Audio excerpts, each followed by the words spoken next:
My guest is Mariano Nunez, CEO and co-founder of Onapsis. Welcome, Mariano. Thank you, Richard. Mariano, help us out and understand what Onapsis does in the world of SAP cybersecurity. Yeah, absolutely. We are a pure play SAP cybersecurity company. So we focus exclusively on business critical applications. Basically the applications that run the business, ERP, CRM, supply chain management, PLM, applications that are the lifeblood or Fortune 500 organizations that really rely on them for their business critical information, where they store that, and business critical processes, right? So my first question would be, why SAP? Usually, I see security solutions come up after some major breach, and this is a big problem. People identify it by the breach, not by the vulnerabilities, which of course we know about. That's a great question. So this goes way back to 2006. I was actually working in general IT security, doing security research, vulnerability assessments, and penetration tests. And I just happened to start focusing on SAP applications because one of our customers had SAP. And I started finding several vulnerabilities in the SAP software itself. So I checked online. At that point, everyone was talking about vulnerabilities in Microsoft, vulnerabilities in Oracle, in Cisco. But there was really little information on SAP systems. So I started doing more and more research, started helping SAP headquarters in Germany, in Waldorf, fixing these vulnerabilities. And I ended up presenting, having a presentation at Black Hat in 2007 about SAP cyber threats. So really at that point, people were like, oh wow, this is interesting. Like, we never heard something or any talks on cybersecurity on SAP. But fast forward to today, we really see that becoming like mainstream and becoming at the forefront of CISOs. It took them a while to realize that they need to secure their SAP systems as well. There were some reasons why they were not doing that before. But it's now most of our customers are really Fortune 500. Like, we have 10 top retailers, 20 top manufacturing companies, energy firms. So it's really becoming at the forefront for many CISOs. And so tell me how you work with SAP, how you work with the product in order to secure it. Yeah, so we have reported, I think, to date over 150 SAP security issues or security vulnerabilities that we found. We report that to SAP, help them develop the patch, and then we help basically our customers through our Onapsis security platform understand whether they need to implement those patches, in which systems are affected, whether the systems have misconfigurations, because maybe there are many SAP security guidelines that tell you how to secure a system, but really it's very hard just to keep the systems running. So making them secure is something that has been kind of overlooked for a period of time. And what we see really is a change in the paradigm, because I think, coming back to the previous question, there was a reigning false sense of security. Really, a lot of people thought the SAP systems were secure because they had an SAP security team, and they have an SAP security team. The problem is that team is focused on securing, enforcing segregation of duties controls, so access controls, user roles, and profiles, more like business logic security. And at the same time, you have the information security teams that are working on advanced threats, malware, network security. And really, there was a big disconnection between those two, right? So we basically, why they started talking to each other is because there started breaches, like SAP security breaches started happening. And that's when they had to start talking to each other, and that's basically where we feel that gap. We bridge the gap between SAP security, audit, and information security teams. And you bridge the time gap between when SAP fixes a problem and people can actually implement it. Because I assume that's a big, long gap. Yeah, absolutely. Yeah, based on our stats, since we reported vulnerability to SAP, it can take SAP, on average, it takes them over 12 months, and you have taken up to 24 months to actually come up with a patch. And then on top of that, you have to add the time that that organization is able to digest and actually implement that patch, right? That could be at least 6 months. So you're talking about a window of exposure of like 18 or 24 months for every single vulnerability, with most of them being ranked as high priority, right? Yeah. So one of the solutions we have is called Advanced Threat Protection for SAP. So basically, when we report a vulnerability to SAP, our customers can also get, at that time, they get an automatic detection rule or protection rule in order to be able to stop that attack, even though there is no patch available yet, right? This is cool because a lot of organizations or a lot of startups, when they go to market, have a total addressable market, which is sometimes they just make it up. In your case, it's probably very well defined, and getting 100% of it is probably in the realm of the possible. Yeah, absolutely. Yeah, and the good thing, the challenging thing for us is that when we started, we really couldn't choose to start with a small company first, right? Right. Only big guys run SAP, so our customers are really, we have several of the Fortune 10, several of the Fortune 100, and global Fortune 2000 organizations. So we have a lot of business in Europe, for instance, with automotive companies, financial institutions where SAP is absolutely critical for the day-to-day operation. And is the software completely standalone, separate from SAP, or is it something that kind of folds into the infrastructure? Yeah, that's a great question. Yeah, one of the things that customers really appreciate is the fact that we are an objective third party, right? So our product connects to all their SAP environments, but it's not an SAP solution, right? So it doesn't run on any SAP platform. So that gives us that separation and that segregation of duties between the SAP systems. So we basically, let's say you are a customer manufacturing company. You deploy our solution. It's a virtual machine, so super easy to deploy. You can also have it as a cloud solution. And from that sensor, it connects to all your SAP system, automatically maps your SAP system. Actually, we just been awarded a patent for many of these algorithms and techniques we use.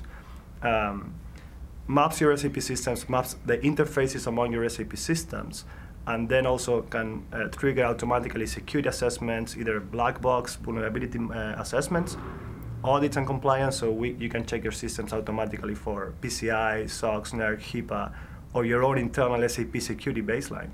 And finally, with a new module that we just released last year, detection and response, you can also detect in real time attacks to your SAP system. So we have over 2,000 SAP-specific signatures and detection rules, as well as anomaly behavior for SAP. So for instance, you will be able to find out, okay, why this user John that always executes financial transactions is now accessing HR data, right? So you want to create an alarm on that. And we basically, through an open API infrastructure, you can send that to your SIEM, to your GRC dashboard, to your ticketing system. So we really try to integrate SAP into your existing processes rather than forcing customers to create an SAP risk management process or an SAP vulnerability management program or an SAP incident response program. We bring SAP to what you already have. Mariano, so the first step is the vulnerabilities. You've discovered those, you've researched them for years, but people don't get excited about security solutions until there's actually exploits. Have you seen any SAP exploits? Yeah, that's a great question, and that was really a struggle, if you will. It was definitely not something good to see the breaches in the media, but when we started talking about this in 2007, people were like, okay, why are not we seeing breaches in the headlines, right? Yeah. We knew, we have been doing trainings and working with customers since that time, and we knew, in private conversations with them, with customers, that they were being breached on their SAP systems. But of course, we couldn't take that to the media, and we would never do that. But in 2012, that actually started changing. So that was the first time in 2012, in October, where Anonymous, basically, it was public news that came out saying that Anonymous had broken into the Greek Ministry of Finance using an SAP exploit, right? And they were planning to actively use that to break into other systems. So that was the first time we saw something in the public domain. Then in 2013, we saw news about an SAP malware being found in the wild that was basically trying to grab SAP username and passwords and collecting that for who knows what, right? Mm-hmm. And in 2014, we've seen a company, also Fortune 500 company, being breached by an SAP-specific exploit that was in the public domain as well, right? So we're starting to see that in the headlines more and more, and in private conversations, we're hearing more and more from customers. So actually, over the last 12 months, we have done over 5 SAP incident response projects with our professional service team, because their SAP systems are being attacked. So yeah, we definitely see that changing. I think it's not, I can predict it's not going to be a long time until we see a large-scale SAP attack, because the fact that the platform, basically the underlying platform, regardless of which business solution you're using, is the same for any of these organizations, Fortune 500 organizations, make it a very interesting target for an attacker, right? Because you, as an attacker, you just need to build one exploit, and with that exploit, you can break into any insecure SAP implementation, regardless of the industry, regardless of the type of company, regardless of which business solution they run. So I predict that we're going to see many more news coming on that front, absolutely. Unless you're fully deployed in all the SAP customers. Exactly, yeah. And unless you're using, I mean, hopefully many of them will be using our product by them, the ones that are still not doing that today, and they will be able to prevent that. Yeah, absolutely. Actually, we have seen customers that they were seeing those attacks coming in, and thanks to our Onapsis security platform, they saw that they could trigger mitigation activities soon enough in order to contain that attack, right? So definitely, hopefully, we don't have to see that in the public news, right? Because we see more and more customers deploying the right solutions for that. Are you starting to find that the big outside audit firms are recommending your product to their customers? Absolutely, yeah. So actually, that was a part of, I think, the great traction that we have in over the last 2 years. Actually, proactively, they reach out to us. And today we have official partnerships with all the big fours of Deloitte, KPMG, PwC, EY, as well as big system integrators like Accenture, IBM. They'll reach out to us because they really see the gap in the way they were auditing the systems.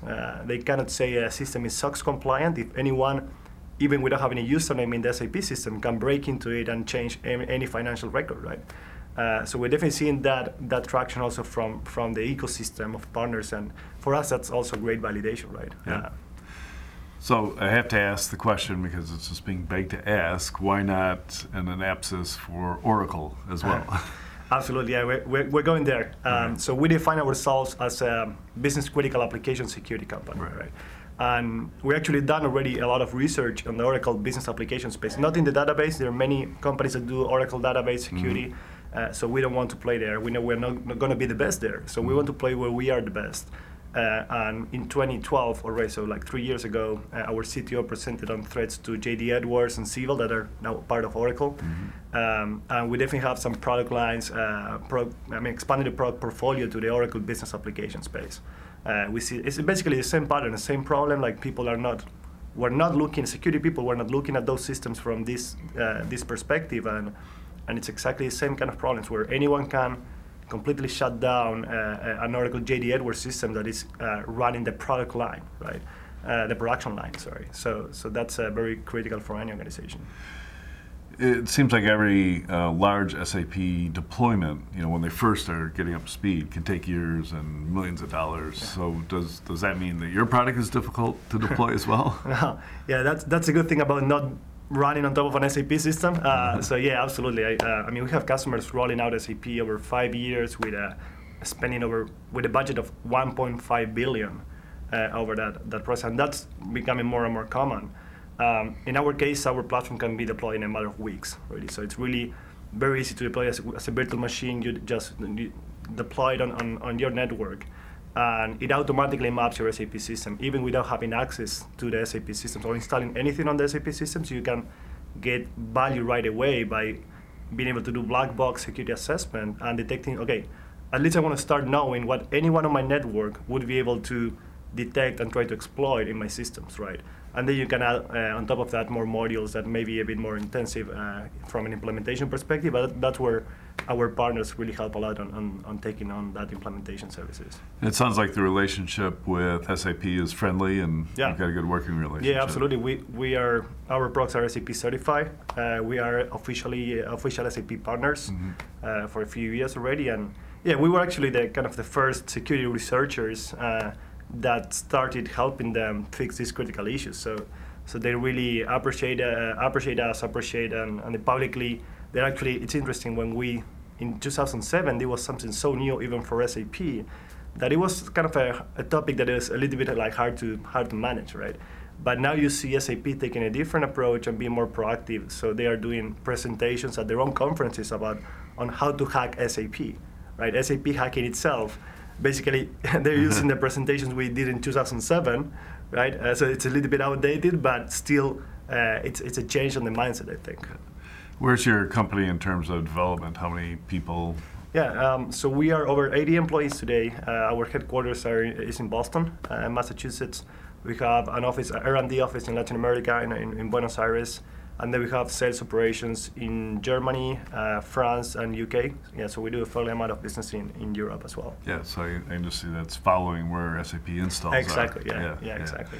And companies at large are all global companies. That makes you global. Yeah, so they really appreciate the fact that we have a global presence with capabilities to do global delivery and global support. So we have customers across the board. We have customers in Asia, in Australia as well. So, but really our core markets are the US and Europe, right? Central Europe. Yeah. And sales, is it direct or channel? It's a hybrid approach. So we work with some of these partners I mentioned. But we also have a lot of our direct sales force. And that's working very well. In 2014 we grew over 140%. We're really well positioned to hit and exceed our goals this year. That also are triple-digit growth numbers. So yeah, we're really excited about the traction we get in the market, and compared to like just 5 years ago when we started talking about this, to where you see us today, where basically we're getting inbound calls from Fortune 500 companies saying that I need to buy this product now. Yeah. That's a big change, right? Well, it's exciting times. Thank you very much, Mariano. Yeah, thank you very much, Richard. I appreciate it.